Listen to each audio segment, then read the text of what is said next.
وحاجہ قومہ قال اتحاجونی فی اللہ۔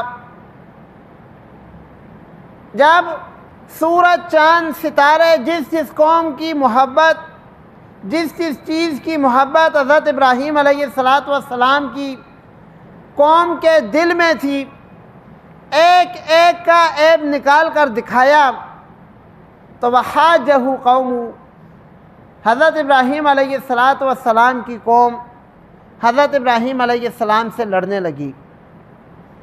قال اتحاجونی فی اللہ، حضرت ابراہیم علیہ السلام نے پھر بھی بڑے پیار سے سمجھایا، اتحاجونی فی اللہ، اے میری قوم کے لوگوں، اللہ کے معاملے میں تم مجھ سے لڑتے ہو۔ وقد ہدان، حالانکہ اس الہ العالمین نے مجھے ہدایت بخشی ہے۔ ولا اخاف ما تشرکون بی شیئا، اور ایک دوسری بات بھی سن لو کہ یہ جو تم مجھے ڈراتے ہو کہ ہمارے بت یہ کریں گے وہ کریں گے، تو اس سے میں ڈرتا بھی نہیں ہوں۔ آج ہمارے معاشرے کے اندر توہمات کا ایک ایسا مکر اور فریب چل رہا ہے،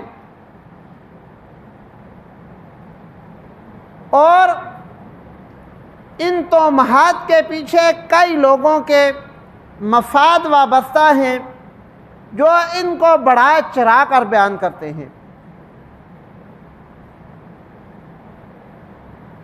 آپ نے کبھی نہیں کسی سے سنا ہوگا کہ اگر نماز نہ پڑھی تو برکت ختم ہو جائے گی، اگر سود کھانا نہ چھوڑا تو برکت ختم ہو جائے گی، اگر پرایا حق دبا کے رکھا تو برکت ختم ہو جائے گی۔ یہ کبھی نہیں کسی سے سنا ہوگا، لیکن یہ بات سنی ہوگی، فلاں بابا جی صاحب کے بارے میں کچھ کہا تو تمہاری بگڑی ہی ضائع ہو جائے گی، کیونکہ اس کے پیچھے ان کا مفاد وابستہ ہے۔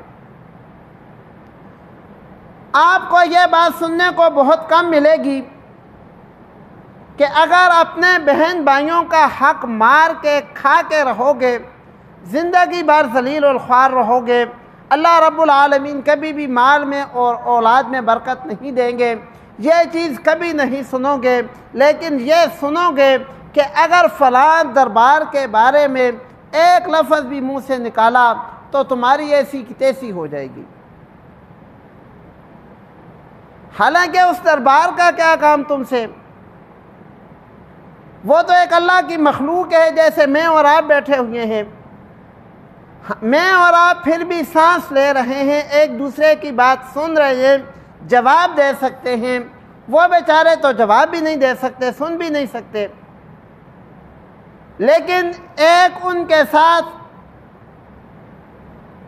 وابستہ چیز جو ہے، کچھ لوگوں کا ان کے ساتھ مفاد ہے، اپنے مفاد کی خاطر یہ چیز وہ نہیں کریں گے اور ہمیشہ ڈرا کے رکھیں گے۔ حضرت ابراہیم علیہ السلام نے اس چیز کا سرے سے انکار کر دیا کہ یاد رکھو،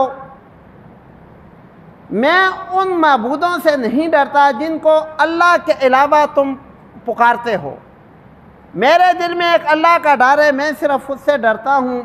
تمہارے ان سورج سے، چاند سے، یہ خود اللہ کی مخلوق ہیں، یا اور جن کو مورتیوں کو یا بتوں کو تم پوجتے ہو،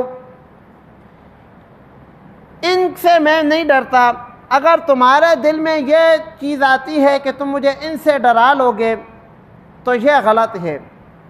ایسے حضرت ابراہیم علیہ السلام نے اعلانیہ طور پر جتنے بھی غیر اللہ تھے ان کا خوف اپنے دل سے بھی نکالا، اور جو ان کی بات سن رہے تھے ان کے دل سے بھی اللہ کے غیر کا خوف نکالنے کی کوشش کی۔